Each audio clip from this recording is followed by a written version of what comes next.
Pag-usapang bangus, anong luto ba kaagad ang naiisip nyo mga boss? Tara, gawa tayo ng bangus ala pobre. Isang buong bangus nga lang ang niredy ko dito. At kailangan lang natin itong i-pat dry. Timplahan lang natin ito ng asin at ng paminta. Mas mainam pala kung ang bangus na nabili nyo ay boneless na. Para sa paghihimay ay hindi na kayo mahihirapan pa. At pahiran lang din natin yan ng cornstarch mga boss. Para sa mantika ay hindi siya masyadong matalsik kapag nilublob. Set aside lang natin yan at tamang hugas lang din sa sangkalan. At ihanda na din natin ang mga susunod na kinakailangan. Bawang, luya, kalamansi at mantikilya. At ang mga pampalasa ay huwag din mawawala. Liquid seasoning o oyster sauce, honey or asukal, banana ketchup, at ang toyo na sa kulay ay siyang magdadala. Kalamansi ay simulan ng hiwain at pigain. Sa acidity ay siyang magbibigay diin. Gumamit lang ng strainer at ang katas sa buto ay paghiwalayin. Dahil mapait din yan kapag nakagat mo ng palihim. Isang like and share lang mga boss, sa inyo ay maglalambing. At ang bawang ay simulan na din nating hiwain. At dahil gagamitin natin ito sa pang toppings, panglahok na din sa sauce na ating gagawin, isang buong bawang na ang ating hihimayin. Pa-comment na din mga boss kung taga saan kayo,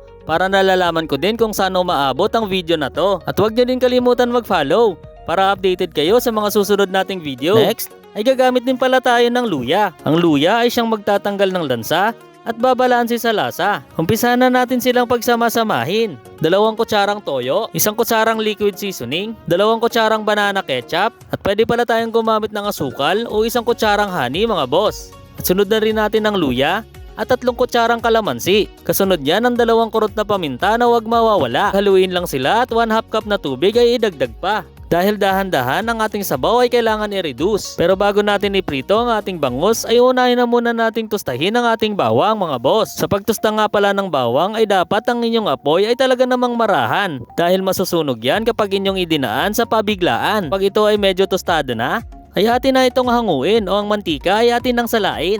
Dahil ipiprito na natin ang kalahati ng bangus at make sure lang na ang balat ay papailalim upang makuha natin ang crispy o lutong na gusto natin. Ituloy lang natin ang pagprito at ang kalahati ng bangus ay sunod na. Upang maihain natin yan ng buo at sa pagplating ay ma-appreciate natin ng ganda. At sa puntong ito, pagkatapos natin silang maprito at ma-make sure na sila ay tostado, ay isunod na nating lutuin ang ating sauce. Binuhos ko lang sa kawali ang ating mixture kanina. At nagdagdag pala ako dito ng 1 kutsaritang toasted garlic, 2 kutsarang butter, at ituloy lang natin itong iluto sa mahihinang apoy mga boss. Kapag ang ating mixture ay lumapot na, ibalik na natin ang bangus at pahiran na natin ito ng sauce. Pag nga pala gumawa o nagluto kayo ng bangus ala pobre, ay pwede kayong gumawa din ng kapartner ng mga gulay. Perfect dito ang ensaladang talong o kahit nilagang okra lang na may kapartner na bagoong. Idagdag na natin ang toasted garlic at ang ating spring onion. At para wala na mabitin, 1 kalderong kanin na ang ating hanguin. Luto na!